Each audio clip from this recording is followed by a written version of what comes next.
Good morning. Good to be back with everyone on Tuesday again and back in the saddle.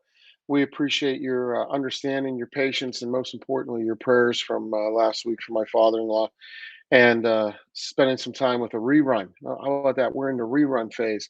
I told my wife as we were starting today that this is 2 years. Can you believe that, Matt? We're coming up on 2 years of Wow, doing this together. I Yeah. can't believe that. Yeah, we started in March of 2020 amidst the pandemic when we said, well, we can't see anybody live and in person. We gotta come and get to them electronically back then in the old days. So congratulations on coming up on 2 years and good to be back with you here again. Great to be here. Yeah. So we got a lot of great feedback last week on the rerun we had on communication and effective communication. So, Matt and I aren't the two brightest bulbs in the light shed out there, or whatever that phrase is. But we certainly know when somebody says something to us, we should act on it. So we're going to stick with our communication thing and go down the path this week of continuing that striving to become a great communicator. What does it mean, and how do we do it? And oftentimes, when we think of great communicators, we think of people who are very eloquent, right? People who are able to preach in a way, and people who are able to speak in a very eloquent manner. And not often enough do we actually focus on what they say. Uh, that's why a lot of politicians win elections, right? They can say things very buttery, but they really don't say anything with purpose or meaning underneath. And that's not what we want to be. We want to become great communicators that communicate with impact. So hmm not just be stage performers, right? And what we've learned is there's two critical components to communication. Two critical components we must master to be an effective communicator. The first is the use of high yield questions. How do we ask those great high yield questions? And then once we do that, how do we listen? How do we actively listen to act upon that information and and understand what people are saying to us so that we can penetrate more deeply, typically with high yield questions. So this week we're going to focus on high yield questions. I think that's one of Matt's favorite topics. It is, and not to be redundant and go back. It's amazing we've been doing this for 2 years, and I think last week even in the rerun redid it as well. But one of our favorite stats, when we talk about the impact of communication, I don't think we can ever say this enough because I think it fits into, that buttery language you're talking about from a leader, from a politician, and they can get away with saying things sometimes, maybe that aren't agreeable, but it's how they say it. And so if you look at the impact of communication, we always talk about it: words, tone, and body language go in it. Words make up only 7% of the impact of your communication, tone 38% of your communication, and body language 55%. I know we've went over that before, but I really want that to sink in because it should be more than just a stat that we throw out during a dinner party. And And Matt, it's funny about that is when you think about the impact, right? When you think about words only making up 7% of the impact and tone and body language being the 93%, that's why some people get away with saying some pretty direct things. yes, And then there's other people you walk in the morning and you see them and they say good morning to you. And you go, poof, what's wrong with Bob today, man? He's in an orderly mood. exactly. So, I think as we approach these high yield, high impact questions, I went through the stats once again. If anybody's tuning in for the first time, great, thank you. But before we go down the path of painstakingly thinking about the language of it, we need to be cognizant and mindful of how we say it is just as important, if not more important, as we're honing in on it. We coach a lot of salespeople, and we talk about there's a difference between being direct and disrespectful. And I Hmm. think as you're new and as you're honing in on these high yield, high impact questions, that might be some questions you haven't asked before, or posing it in a way that maybe is a little bit out of your comfort zone. Don't confuse direct with disrespectful. And I think when we go down that path and we think about that, body language and tone have a lot to do with that. And it's how we say it, how we present it, is more important than necessarily the language. But I just wanted to give that caveat once again because I think those stats are so important, and we talk about them, we bring them up, but what does that actually mean? How does that impact you as a salesperson? How does that impact you as you're going down this path for communication rather than just a, wow, that's a cool stat. You really surprised me up there on the whiteboard. Yeah, and do we live them, right? It's one thing to know those, and it's another thing to live them. As you guys know, I've referenced him often. My 17-year-old son Dante, asked him to do something yesterday. They had a day off school, and his response to me was, I said, "Hey, can you do this?" He said, "Sure," like that, Uh-oh. and I went, "Whoa, whoa, whoa, whoa, whoa." So I had to calm him down later, and I asked him into my office. I said, "Have a seat." And I said, "Close the door," and that usually starts the tone like, "Oh boy, this is about to be something could go sideways here." And I told him, I said, "No, we've talked about communication. You know the stats, right? You know the numbers." And he's like, "Yeah." I said, "Sure conveys a lot more than sure, right? Same word, one word. What's the difference in impact and communication versus asking somebody to do something? They go, sure. And what if they added, I'd be happy to, versus sure, like that, right? So that's one word. But if we're not mindful of our body language when we're in front of customers, prospects, colleagues, our leaders, the people we lead, the people that are important in our lives, our spouse, our family, if we're not cognizant of our body language and then care enough to do something about it, we're never going to be as effective communicators as we can be. hmm hmm Or, the I know I've mentioned this before, but it's one of those things that I deal with on a weekly basis. The painstaking effort of trying to perfect the language of an email or Right. marketing or a LinkedIn post, where yeah, it's important to be professional. It's important to be grammatically correct. I agree with Hmm. all that, but how much time are we wasting doing that versus trying to be belly to belly? We believe it's still a belly to belly sport. Hmm. So you mentioned these high yield, high impact questions, and those, that sounds great, but I think it's very simple. I think it's open ended questioning. To me, Hmm. those are the yield is getting the prospect or getting the person sitting across from you or your teammate to open up and to start to share their thoughts and their opinions and their ideas. The greatest leaders pose challenges and questions. Hmm. I found they get people Versus thinking. directives, right? Versus giving people commands. Absolutely. And so, we're in an interesting environment. For instance, to someone like the shipping, right, or logistics. We have some clients there in that space, and it's impacting them. The labor market, labor rates Hmm. are impacting some of our clients. Um, Coronavirus still impacting some of our clients. So, Hmm. there are a lot of ingredients in this recipe of the selling environment right now, and asking these high yield, high impact questions is far better than going in and trying to defend, trying Yeah, to explain yourself, saying, well, our labor rates are this, that, the other thing. I thought you wanted to buy on quality. And they could sit there and they could agree, but I guarantee you it's going in one ear and out the other. that's right. Whereas, go ahead. No, it's just because we're not emptying the bucket, right? You and Yep. I like to talk about everybody shows up to today with a bucket, with a pail. Think about it being filled with water. And as that bucket's full with water, if I try pouring my stuff in it, and that water, by the way, represents everything that's important to us, everything that we need to share, everything we're carrying on our heart, everything that we're concerned about, or everything as a salesperson we think they want to know. And if I show up and I just start pouring my stuff into their bucket and I haven't let them empty their bucket, it rolls over. It just flows over and goes on the ground. They don't retain it and they don't take it home with them. We have to empty that bucket with those high yield questions. And Matt talked about open ended questions. We've all heard about open ended questions versus closed end questions.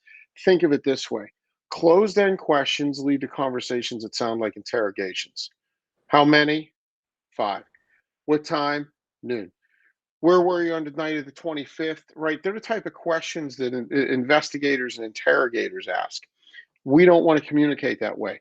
High yield, open ended questions, they create conversations. They bring us into back and forth and opening, a sharing of vision, a sharing of dreams, a sharing of goals, that great sharing of information that Matt talked about, that's high impact, right? Those are the open-ended questions. They bring high impact sharing, that and interactions that resemble conversations. That's why Matt and I like to refer to them as invitations to conversation. Hmm. Yeah, and I think something that gets in the way, that we've seen, whether it's a technical sale or not, we're selling widgets or commodity based. People feel like they have to educate. They have to, prove their worth as a salesperson. The information that they know, they have to have this immense product knowledge. Obviously, we need to know about our products and organization. That will always have time to come out in the conversation. I'd much rather be from agenda setting, because I think that's the best place to start with a high impact, high yield question, Hmm. which we often forget. We fool ourselves with, hey, we're building rapport. Started off a little Hmm. rocky, so I talked about the University of Akron diploma on the wall because I went there too, and we really started hitting it off for 45 minutes. We didn't talk about business at all, and he had to go, but so starting with, How hey, many of thank those Akron diplomas are you finding on walls these days, by the way? uh, not enough. Great university, but it starts. It Go starts Zips. with open-ended questioning at the beginning. Bill, thank you so much for your time.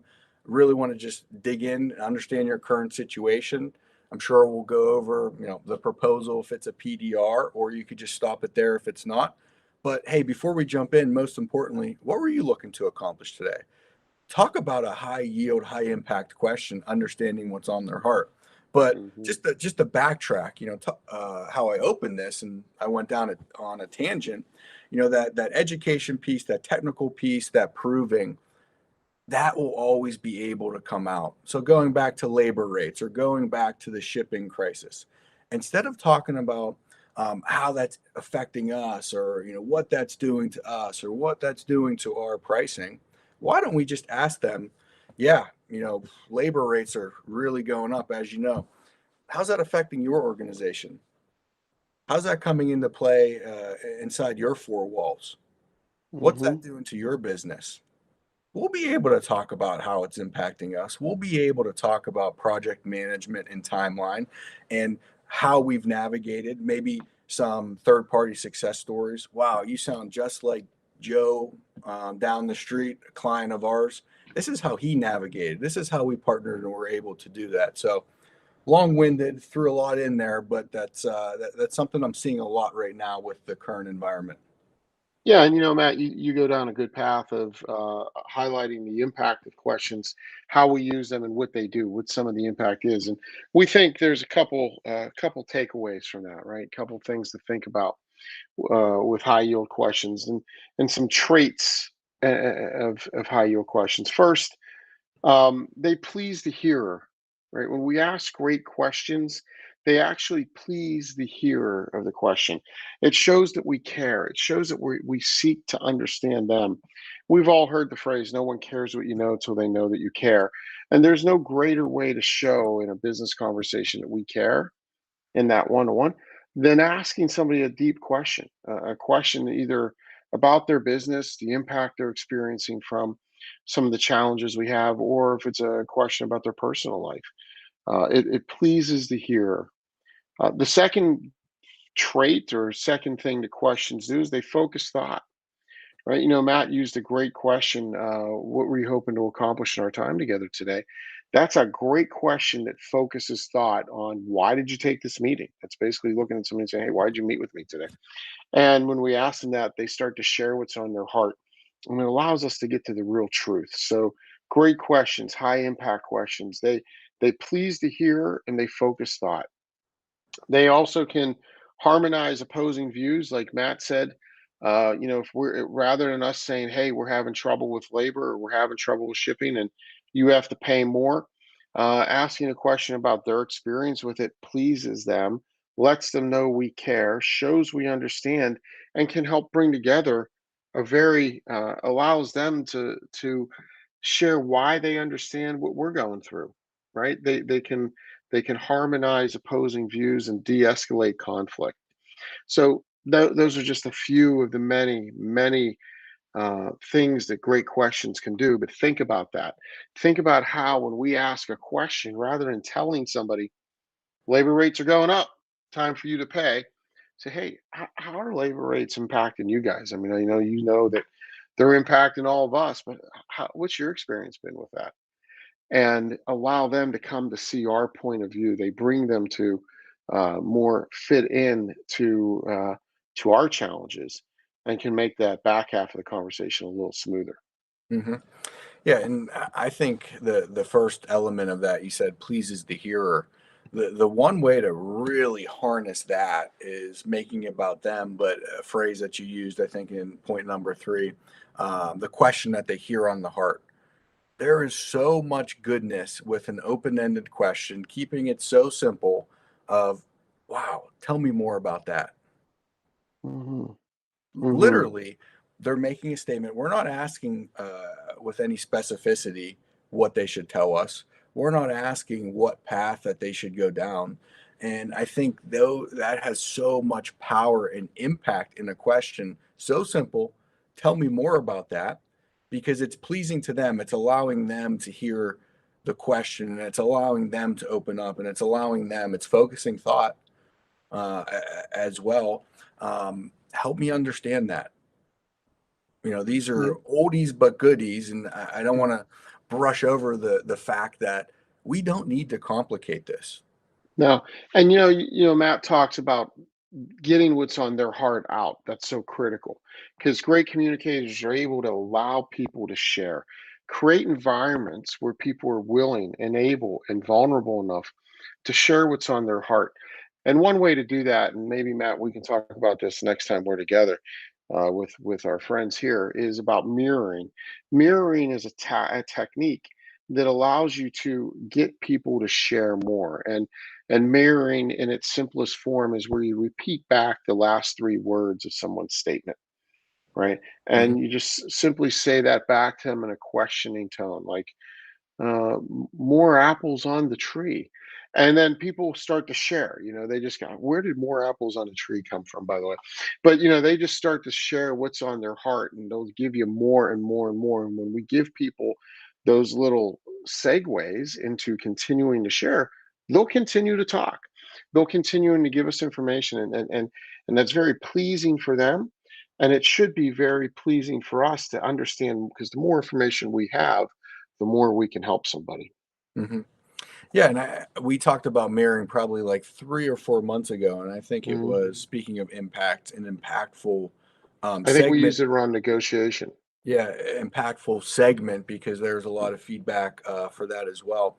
And then just to wrap back into body language and tone, how we use it, but we can also visually ask questions or even make statements based off of how someone reacts.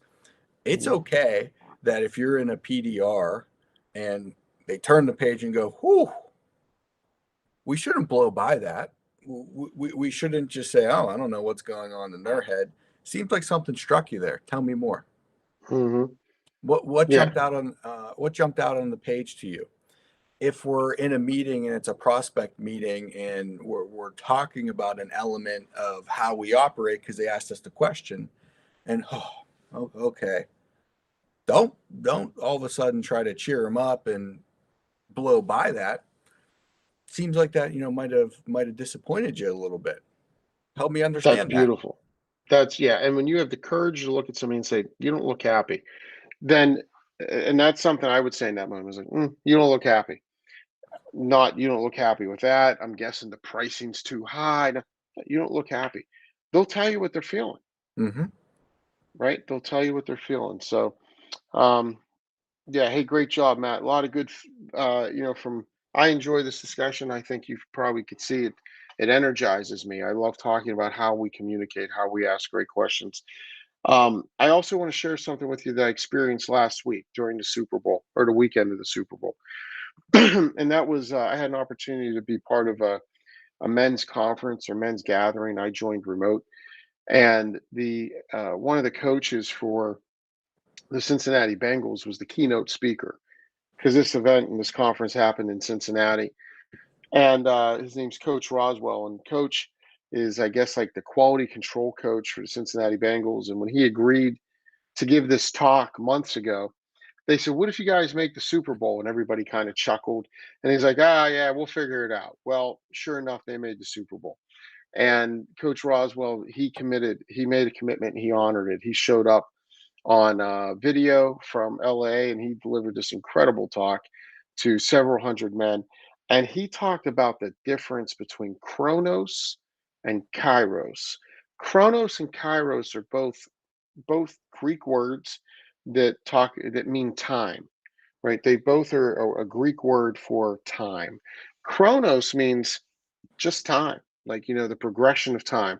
Time goes on. Chronos is just how we would, our term for time, just something that moves on. Kairos refers to a specific moment in time, a moment you look at, and it was a transformative moment of action. He described it as thinking of, like, when the sewer's thread pierces the fabric, or when an archer's bow is drawn. And when the archer draws his bow, now there's a moment of action. And he talked about it, because this conference was a faith-based conference. He talked about it, how it's a moment in time that can be used to sanctify us and sanctify time and sanctify our world. But it draws about the importance of time, and the importance every day we have in our time of the decisions we make. And we get to decide today whether it's going to be Chronos, just another day, that you line up in the history of thousands and thousands, or thousands of days that we experience, or will it be a Kairos moment, a moment we look back on and say, "I did something. I maybe did something different, but I brought action to that day, and I made it a special day.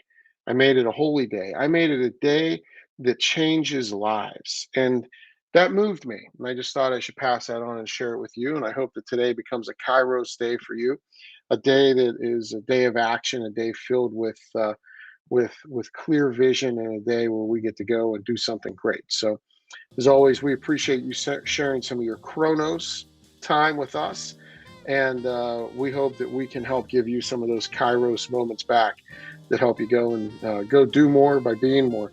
So, thank you so much, guys. Be well. We'll see you next week, where we'll talk about active listening. Take care. God bless. Have a good one.